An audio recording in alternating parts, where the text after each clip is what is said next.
Hello, friend. Have you ever felt like you're just going through the motions? A passenger in your own life, watching the world unfold around you without truly understanding your place within it. Today, we're going to embark on a journey together, a deep dive into 8 powerful strategies that will help you unlock a profound sense of self-awareness. This isn't just about understanding who you are. It's about connecting with your deepest motivations, your authentic desires, and your unique purpose. By the end of our time together, I promise you'll feel a renewed sense of clarity and direction, like a mist has finally lifted, revealing the vibrant landscape of your true self. You're special for seeking this understanding, and I'm thrilled to share this path with you. Don't forget to hit that subscribe button so you don't miss out on more insights to empower your journey. The first strategy is the practice of mindful observation. This isn't about deep meditation necessarily, but rather a deliberate slowing down to simply notice. Think of it as stepping outside of your own head and watching your thoughts, emotions, and physical sensations as if they were clouds passing in the sky. When a feeling of frustration arises, instead of immediately reacting or getting swept away by it, you pause and ask yourself, what is this feeling? Where do I feel it in my body? What thoughts are associated with it? It's a subtle shift from being the reactor to being the observer of the reaction. This act of disidentification from your immediate experiences creates a crucial space, a buffer between stimulus and response. Philosophically, this echoes the Stoic idea of prohairesis, our ability to choose our response regardless of external circumstances. Psychologically, it builds what's known as metacognition, or thinking about thinking, which is a cornerstone of emotional intelligence. Many of us live on autopilot, letting our ingrained patterns and unconscious biases dictate our behavior. Mindful observation is the first step in dismantling that autopilot, giving you the power to consciously choose your direction. It allows you to catch those fleeting moments of irritation, bursts of joy, or subtle anxieties and ask, why did that happen? Or, what does that tell me about myself? It's like becoming your own personal detective, gathering clues about the intricate workings of your inner world. Without this foundational practice, the other strategies will be far less effective, as you won't have the baseline awareness to even recognize what needs exploring. It's the silent witness within you, finally given a voice and a purpose. Our second strategy invites you to journal regularly, but with a specific intention. This isn't about writing a diary of daily events, though that can be a part of it. Instead, consider your journal a private dialogue with your deepest self, a sacred space where you can be utterly honest without judgment. Think of it as a tool for unburdening your mind and heart, allowing thoughts and emotions to flow freely onto the page. You might start by simply writing down what's bothering you, what you're excited about, or recurring thoughts that seem to nag at you. The magic happens when you start to notice patterns.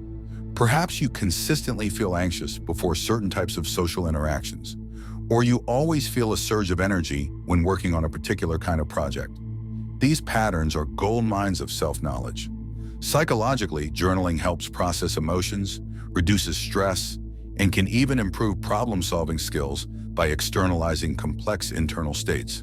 Philosophically, it aligns with the Socratic dictum, know thyself. When you articulate your thoughts and feelings in writing, they become more concrete, less nebulous. It's like shining a spotlight into the shadowy corners of your mind. You might even find yourself asking questions in your journal and then answering them, entering into a genuine conversation with your inner wisdom. Don't worry about perfect grammar or profound insights. The act of writing itself is the therapy. It's about developing a consistent practice, even if it's just 5 minutes a day, to build a deeper connection with your internal landscape. This consistent reflection will inevitably lead to breakthroughs in understanding your motivations, fears, and aspirations. Third on our list is seeking honest feedback from trusted sources. This one can be challenging because it requires vulnerability, but it's incredibly powerful. We all have blind spots, aspects of our personality or behavior, that are obvious to others but hidden from ourselves. These blind spots can hinder our growth and prevent us from truly understanding how we show up in the world. When you ask a trusted friend, family member, or mentor, what am I really good at? Or, where do you think I could improve? Or, how do I come across when I'm under stress? You open yourself up to invaluable external perspectives. The key here is to listen without defensiveness, Remember, the goal is not to justify your actions or explain yourself, but to genuinely understand how others perceive you. Philosophically, this ties into the idea of the generalized other, how our sense of self is shaped by the responses of those around us. Psychologically, it's about gaining a more complete picture of your interpersonal impact and identifying areas for personal development. You might be surprised by what you hear, both positively and negatively. Perhaps you think you're an excellent listener, but a friend gently points out that you often interrupt. Or maybe you see yourself as reserved, but colleagues view you as thoughtful and observant. Embrace these insights, even the uncomfortable ones, as opportunities for growth. It's not about changing who you are to please others, but about integrating their perceptions to build a more accurate and robust understanding of your whole self. The fourth strategy is to identify and examine your values. Values are the core beliefs and principles that guide your decisions and shape your life. They are what truly matter to you deep down. Many people go through life operating on implicit values, those they've absorbed from their family, culture, or society, without ever consciously examining if these truly resonate with their authentic self. Take some time to reflect. What truly drives you? Is it security, freedom, creativity, connection, adventure, integrity, compassion? When you feel most fulfilled and alive, what qualities are present? Conversely, when you feel drained or resentful, what values feel like they're being violated? Philosophically, this aligns with living an examined life, where your actions are in harmony with your deepest convictions. Psychologically, having clarity about your values provides a powerful compass. When faced with difficult choices, you can ask yourself, which option is most aligned with my core values? This clarity can reduce decision fatigue and bring a profound sense of purpose. Imagine trying to navigate a ship without a rudder. That's what it's like to live without clear values. Once you identify your top 3, 5 values, you can start to intentionally integrate them into your daily life. Are you living in accordance with them? If not, what small changes can you make to bring your life more in line with what you truly hold dear? This process isn't just an intellectual exercise. It's a profound self-discovery that can reorient your entire existence. Fifth, engage in self-reflection through solitude. In our increasingly connected and noisy world, finding moments of genuine solitude can feel like a luxury, but it's an essential ingredient for self-awareness. This isn't about loneliness, but about intentionally creating space away from external distractions, away from other people's opinions and demands, to simply be with yourself. Whether it's a quiet walk in nature, sitting by yourself with a cup of tea, or simply turning off all devices for an hour, these moments allow your inner voice to emerge. In the constant hustle and bustle, our internal dialogue often gets drowned out by external stimuli. Solitude provides the quiet canvas upon which your thoughts and feelings can paint their true colors without interruption or judgment. Philosophically, many great thinkers, from ancient hermits to modern-day artists, have extolled the virtues of solitary contemplation as a path to wisdom. Psychologically, this downtime is crucial for your brain to process information, consolidate memories, and engage in creative problem-solving. It's in these quiet moments that insights often bubble to the surface, where you can truly hear what your intuition is trying to tell you. Don't be afraid of the silence or what might emerge from it. Embrace it as an opportunity to check in with your emotional state, to review recent events, and to simply connect with the deepest parts of yourself without any external agenda. It's in these spaces that you often discover your most profound truths and gain clarity on your next steps. 6. Observe your automatic reactions. We all have ingrained patterns of behavior, emotional triggers, and knee-jerk responses that operate almost unconsciously. When someone cuts you off in traffic, what's your immediate internal and external reaction? When you receive criticism, do you immediately become defensive, or do you shut down? When you achieve a goal, what's your immediate self-talk like? These automatic reactions are rich data points about your underlying beliefs, fears, and assumptions. The goal isn't to judge these reactions as good or bad, but simply to notice them without embellishment. It's about catching yourself in the act, so to speak. This connects deeply with our first strategy of mindful observation, but it specifically focuses on those moments where you might typically lose control or react without thinking. Philosophically, this ties into understanding the conditioning that shapes us, how past experiences inform our present responses. Psychologically, recognizing these patterns is the first step towards gaining agency over them. If you can identify the trigger and the subsequent automatic reaction, you create a tiny window of opportunity to choose a different response next time. Maybe instead of immediate anger, you can choose a moment of pause.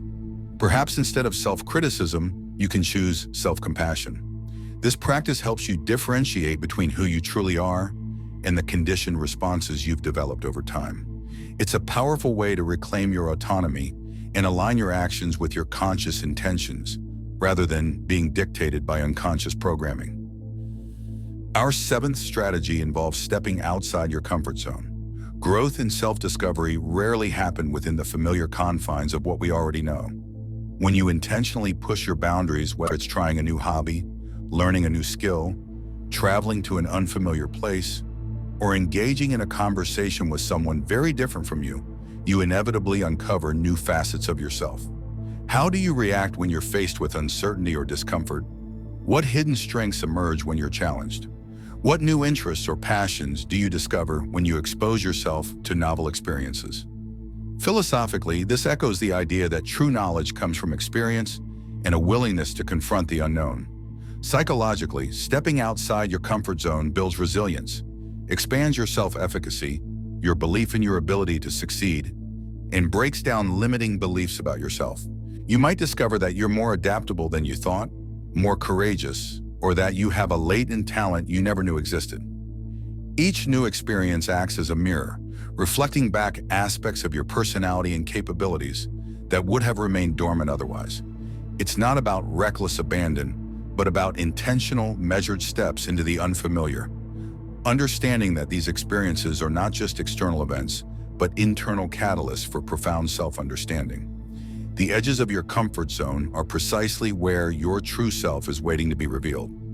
Finally, the eighth strategy is practicing self-compassion. This might seem counterintuitive to a discussion about strategies, but it is arguably the most crucial foundation for authentic self-awareness. As you embark on this journey of self-discovery, you will inevitably uncover aspects of yourself that you don't particularly like: past mistakes, insecurities, flaws, or unhelpful patterns. It's easy to fall into the trap of self-criticism, judging yourself harshly for these perceived shortcomings. However, self-judgment actually hinders self-awareness. It creates a defensive barrier that prevents you from truly seeing and accepting your whole self. Self-compassion means treating yourself with the same kindness, understanding, and acceptance you would offer to a dear friend who is struggling. It's acknowledging your imperfections and common humanity. The understanding that to be human is to be flawed and to make mistakes. Philosophically, this resonates with the idea of inner peace and accepting the inherent imperfections of existence. Psychologically, research shows that self-compassion leads to greater emotional resilience, motivation, and a more stable sense of self-worth. When you are compassionate towards yourself, you create a safe internal space for honest reflection without fear of harsh judgment. This allows you to look at your weaknesses not as failures, but as areas for growth, and to forgive yourself for past missteps. It's about embracing your entire being, warts and all, because it is in that radical acceptance that true self-awareness flourishes and allows you to move forward with grace and strength.